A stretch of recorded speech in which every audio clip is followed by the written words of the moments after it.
I want to welcome everybody to the makeup session for the Waco ISD Succeed meeting that was held on 2/20 of this week, Tuesday. I realize how busy of a time it is this time of year, so for those that were in meetings and tutorials, I completely understand. That's why we offer these online makeup sessions. So we want to make sure we get you that information that we provided in the meeting and get you credit for your attendance. And I just appreciate you taking the time to watch this. So we'll try to keep it short and to the point. So every day, teachers are faced with 1,000 questions. So this was just kind of a funny way I thought to kind of start up the meeting. So this is the principal. All right, boys and girls, everybody come over and sit on the ABC carpet, find a litter. Okay, your teacher's not feeling well today. We got a substitute. What are you doing? Why are you standing? Why are you smelling me? It's cologne. I'm glad you like it. Now go sit down. Don't be smelling people. Okay, go sit down. All right, your teacher's not feeling good. We got a serb coming in. She's a little late. So no, she's not dying. She'll be back tomorrow. So I'm going to do your carpet time. No, we're not calling her and singing Soft Kitty. Okay, I'm going to do your carpet time today. Why are you standing up? Yeah, there's the letter R right there. No, you're not allergic to the letter R. Sit down right there. Okay, all right, so I'm going to do your, okay, look, Z. Z is our letter. I need a Z word. Who has a Z word? Z. Yes, Zendaya. What's a Zendaya? The Dursness channel. No, I'm not writing her name up here. Okay, anybody got? Yes, sir. Zombie. I'm not writing zombie up here either. Okay, somebody come up with a good Z word. Yes, ma'am. Zinfandel. Is your mama a teacher? Yeah, I'm not writing that word up here either. Okay, zebra. I'm just going to write the word zebra. Okay, what are you eating? What, marshmallows? Where'd you get marshmallows? In your pocket? Okay, that's disgusting. It's not snack time. It's 8 in the morning. Go put those in your backpack. Don't do that again. Okay, all right, look right here. Today is the 24th. 2-4. All right, 24th. What was yesterday? If today's the 24th, what was yesterday? Yes, sir. Pizza day. No, I'm looking for a number. What? Okay, 23rd. 23rd, 24th, next. Okay, 24. What's tomorrow? 24. Yes, magic carrots in the air. What is that? It's a song. No, don't sing it. Okay, it's 25th. 24, 23, 24, 25. Okay, all right, let's move on from, what do you got in your hand?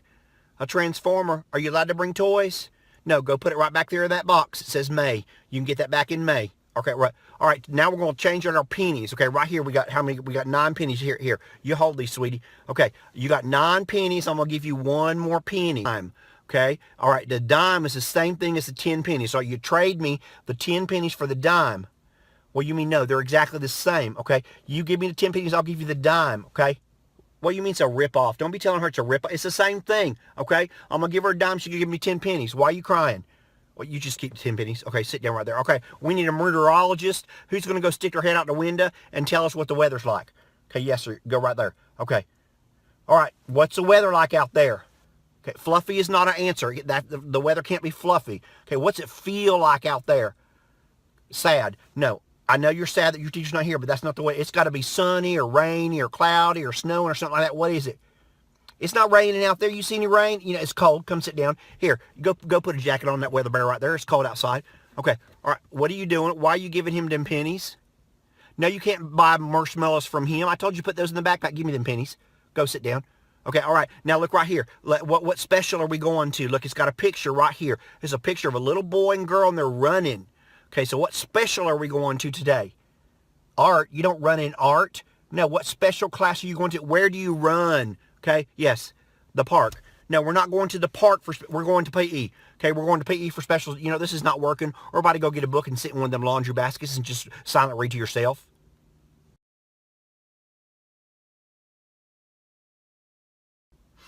Smelling, not feeling good. We got a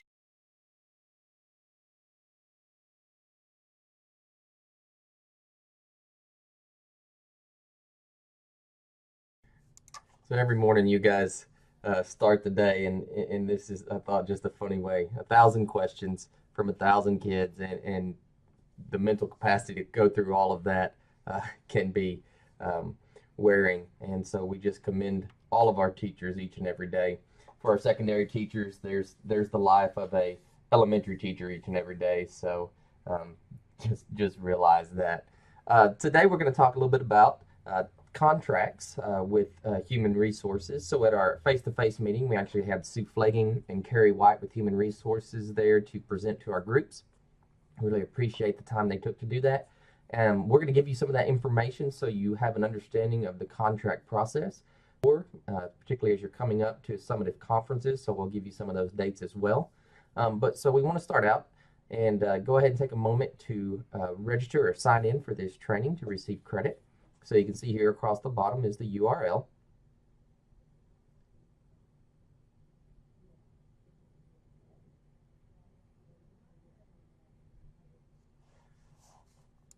The URL is going to take you to a sign-in sheet, and you simply add your employee ID. And now you are signed in for the meeting. So we'll start with the discussion for HR. Some of the questions that came up, when will contracts go out this year? Transfer process and how you go about submitting transfers within teams. Will teachers receive an undecided status on their contract? When is the last date that I can be released from my contract with Waco ISD? And when do alternative cert teachers need to pass their PPR, certification examinations? So all really good questions that came up. We'll cover some of these questions as well as some of the important dates in the slides that follow.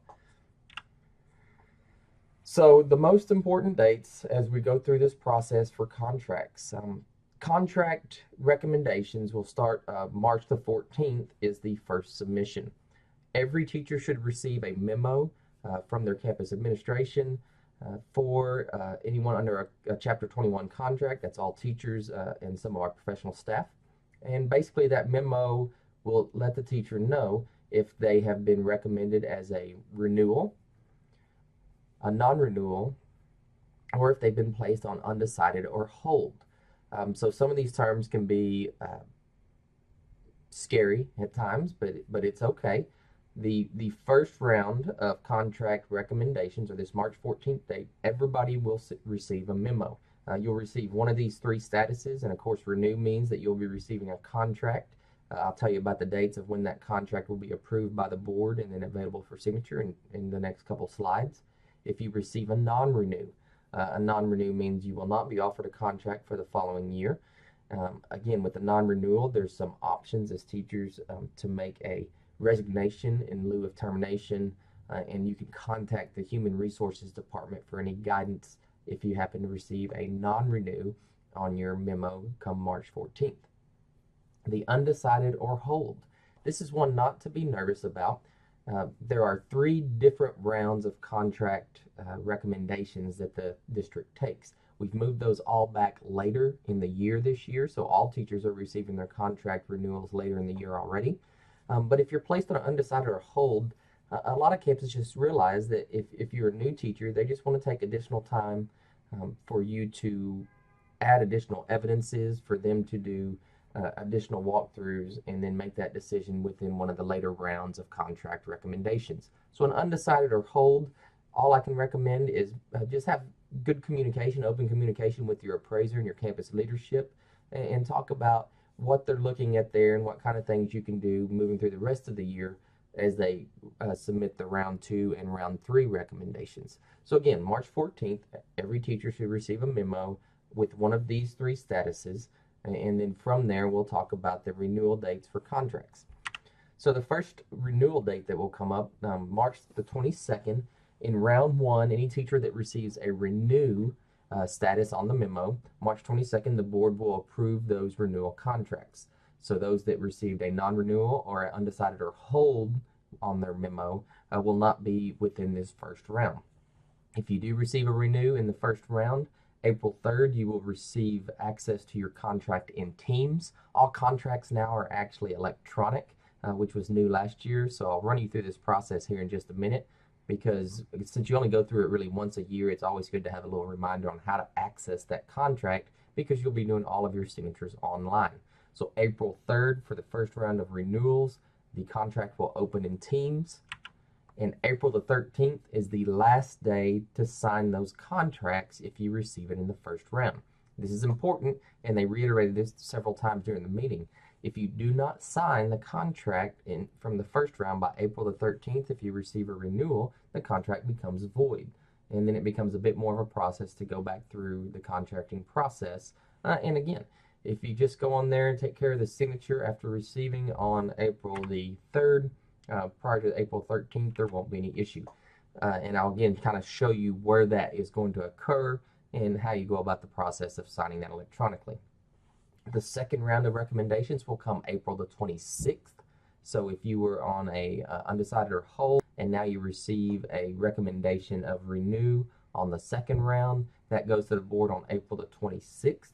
So contracts can't become binding until the board approves those renewals. And then on the 26th renewal, our board approvals, those contracts will be released in teams on April the 30th.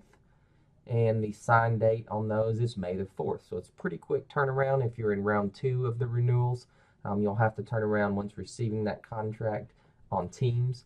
Again, you should receive an email notification in first class that there is a contract for you to sign that will link you to that section on Employee Service Center. And then you go in and do your electronic signature. But again, quick turnaround here, May the 4th for signatures on that second round, or again, those contracts become void if not signed electronically prior to that point. Round 3, May the 10th, with a contract release date on teams of May the 14th, and a signature date required by May the 16th. So a very quick turnaround on this piece if you're in the third and final round of contract renewals. Again, for new teachers, if you're placed on undecided or hold, don't panic. Just have some open conversations with your appraiser and campus leadership, as they may just be waiting for one of the final 2 windows for contract renewal, just based on a decision to allow additional time for teachers to show evidence and growth. July the 7th is what they call the final day for penalty-free resignation. So if a teacher is on a contract, receive a contract in one of the rounds, but then is offered a position in another district, or they're moving for family or other reasons, July the 7th is the last day to submit a resignation without penalty.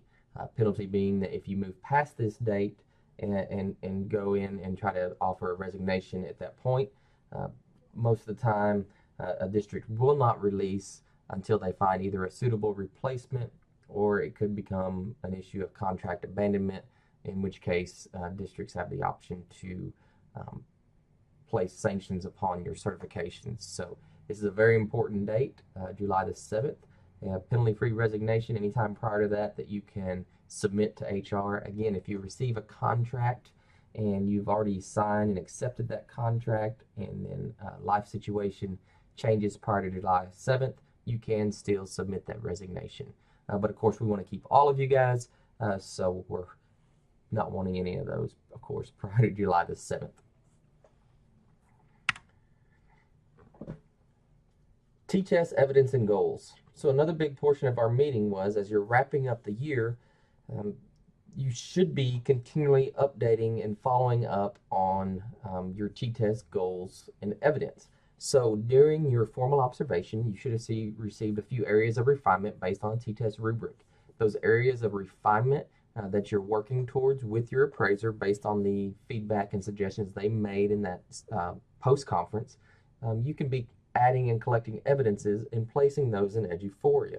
This is a great way to help guide your conversation within that summative conference as you're talking about the work you've done on those areas of identified growth, and you can have that evidence documented within that same platform where they'll be completing, again, your summative conference as well. And so that makes it available to your appraiser, and again, also makes it easier for them in guiding that conversation.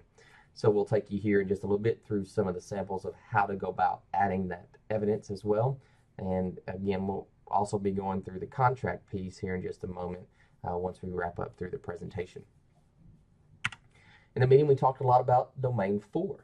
So all year long, you've been hearing about Domains 1, 2, and 3. So your planning instruction, your instructional delivery, and then, of course, your classroom environment.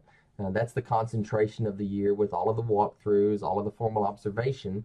And then at the end of the year, they throw in the Domain 4 pieces. Now, Domain 4 is just basically your professional practices and responsibilities. This is your code of ethics. This is your goal setting and professional development. And then it's school community involvement. And so what I wanted to provide is some information on what that looks like. So there'll be some attachments below this meeting in Google Classroom that kind of guide you through what this may look like, what types of evidence that you can collect to have that conversation about Domain 4. Because again, this is really the only time you have that conversation formally during the year is at your summative conference. And so having that evidence there with you or in place in Eduphoria just helps to guide that conversation and provide you a little more confidence going through that conversation. I'm also going to show you access to the document that kind of outlines what the summative conference looks like, so you can really have a better idea of what to expect as you move into that conference with your appraiser and campus leadership. Conference information must be submitted to HR by May the 8th, meaning most campuses are trying to wrap up those summative conferences a few days prior to that. Since those do take some time, every one typically takes 30 to 45 minutes, depending on the level of conversation. They really start to begin playing those out at the end of April. So I can't give you an exact date of when your summative will take place, but just realize through the month of April, those will start taking place. And typically they're scheduled either before school, after school, perhaps during your conference one day that week. And so it's a great time to have that conversation and really start looking ahead to what you want to do as far as goal setting and professional development over the summer and where you would like to be moving into the 18-19 school year as far as your professional growth. All the written documentation for that is housed in Eduphoria. It's released to you after the summative conference, so you'll have access to all the information that they use in Eduphoria Strive at the end of that presentation. So I apologize there for the mistake of saying Teams. It is in Eduphoria, along with, again, your formal observations, your informal walkthroughs, and all other documentation. So here's a link to one of those documents. I'll also add it to the bottom of the post for this presentation in Google Classroom. But this guides you through what the end of year conference looks like as far as to the appraiser.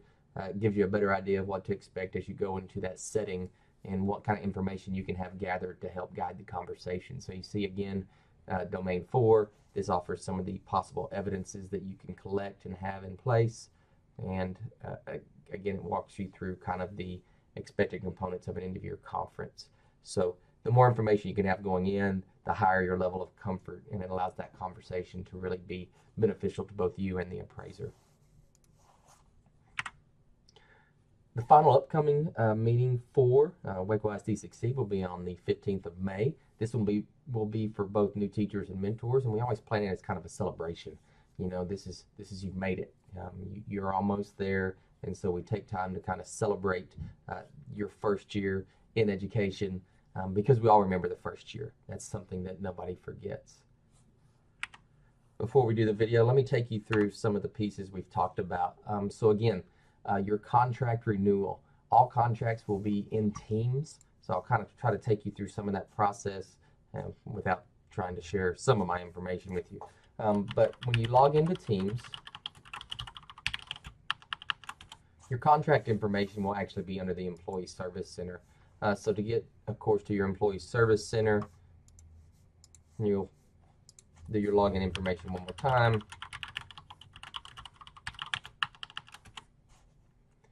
And over here within your main menu, you have an option for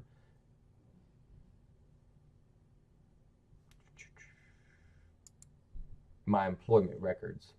Again, you should receive an email notification in Teams or in First Class that tells you that you have a new document available for view and signature. If you don't receive that, again, it will always be posted here. And again, based on the dates provided earlier in the presentation, that will tell you when those documents will become available. So once those contracts are available and you log into your Employee Service Center under My Employment Records, you can see here we have an option for My Contract. When you go here, it's going to ask you for some personal information. You would place in your Social Security and date of birth. I'm going to pull this off to the side real quick so I can get on the screen.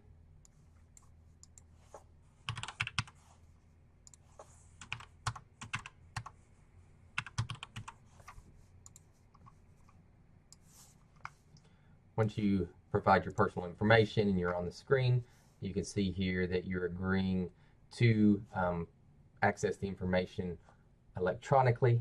You can always request, I believe, a physical copy, but we're now trying to go paperless, and so that information here, once you agree, it will pull up then your contract information.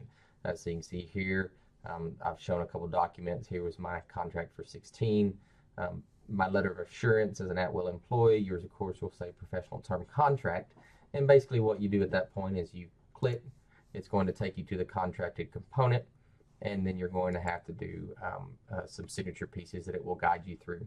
One of the things they really pointed out is when you're going through the signature component, that you have to make sure that you sign and match the name exactly as it appears. So for me here, I would do Patrick C. Upmore. If there's a C period, you want it to exactly match what's placed within your name line, which comes directly from your Teams account. And so that will, once you have that matched, you sign with signatures. It may ask for a few initials, but once you've done that electronic signature component and you've done a submit, that's when they'll have your contracted piece in place. Now you want to make sure that you haven't just viewed it. Just because you viewed it, that contract has not become official yet. You want to make sure that you go through the whole electronic signature process and submit, so that that is an official and binding contract at that point.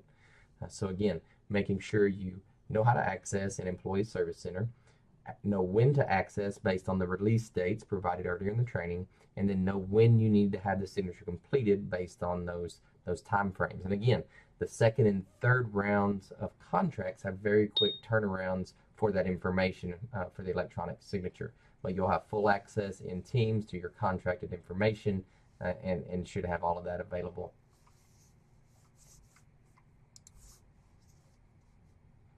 Again, if you ever have any questions regarding that contracting process or the electronic signatures, anything like that, if you contact the Office of Human Resources, they'll take you through that process and help you make sure that you get that done correctly. We talked about goals and evidence. If you have not reviewed your goals in a while, or if you just haven't made it to Strive as often, being that you spend more time, of course, in your forethought and aware applications, it happens. In Strive, under your view, what you should see, of course, is all of your T-test documentation. And so under your view, you can see here across the top, we have a Goals tab, Evaluations, and then your Professional Development. The Goals tab houses your goals set at the beginning of the year. So if you had those goals that you're tracking, you can go in and within any goal, you can go in and add additional evidences. So you can see here at the bottom, I have some sample evidences attached to this goal. All you have to do to add any type of evidence is do additional evidence, select the type. And you see we can do a file upload, you can do text, you can do links to external resources, workshop portfolio if you have coursework that you've worked on directly related to that goal or that dimension identified within that goal. You can add those entries here as well. All of this information is housed, time and date stamped, and again, it's accessible to your appraiser. Makes it a really nice, clean process for having a conversation around the same evidences and information. Under your evaluations, this is where you go and you can review your post-conference document if you need to remind yourself or follow up on some of those areas of refinement that were defined. You can go into your post-conference document and see those here. You also will see, of course, your formal observation, and this is where ultimately you'll see your summative evaluation in place as well. And then again, if you want to review your current professional development, you'll see those pieces as well. And Edu4 is working really hard. They're rolling out a platform that actually ties all of this together for your summative, where you'll be able to see not only your goals, but those courses and evidences that are tied to specific dimensions. It will pull together an overview so the appraisers and you as the teacher really have a good view of everything that you've done as far as a body of work in that year regarding professional development, evidence, goals, all working towards the same goals and objectives that you had for the year. So really cool things coming out, but that's how you access your information in Eduphoria. So with that, I just want to leave you with this video just as a reminder. This is a tough time of year. There's a lot of uptime. There's no breaks. And, you know, the beginning of the year when you're just about to that edge, you get the holidays. You get Thanksgiving, which is well placed. You know, you get Christmas. Now all you get to look forward to, of course, is spring break, and that's hard on the kids as well. Just a really long run of uninterrupted instruction. And so what I want all of you to do is try to take a few minutes and really think about why it is you got into this profession, why it is you have this passion for teaching, and I want to make sure you keep that fire lit. So I want to share this with you, and then we'll close out.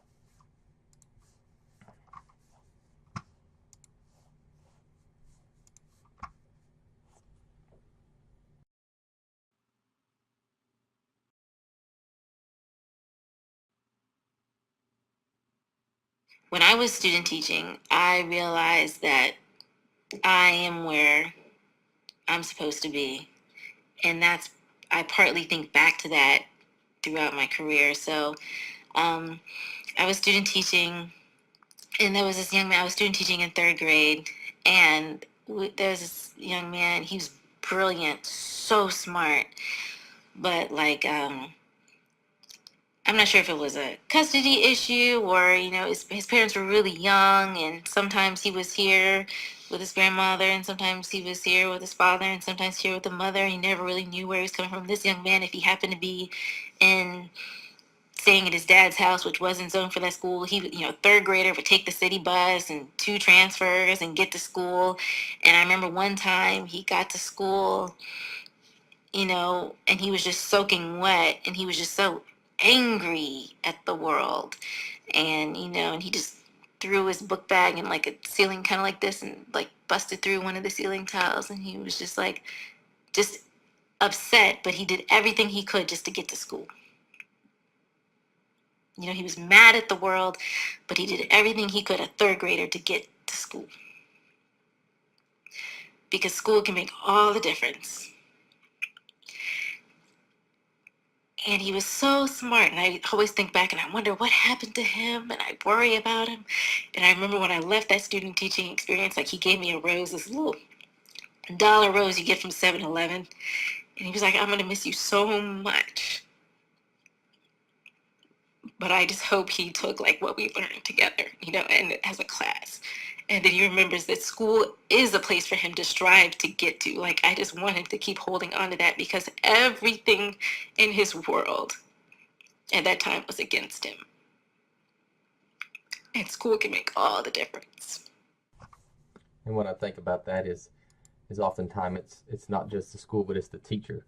It's you, the teacher, that has that impact on our students, that they're willing to do anything to make it there just for you.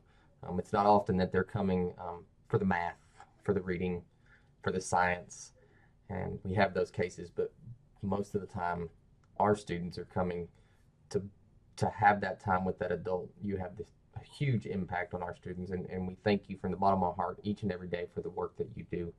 If you ever have any questions, of course, please do not hesitate to contact us in the Office of Professional Development. There's additional information on the website. We have Mr. Kidd at the secondary level. Regarding this one, if you have any questions for contracts or concerns there, contact HR and ask those questions to make sure that you're taken care of mentally and emotionally, and that you can continue the work that you do each and every day for the students in Waco ISD.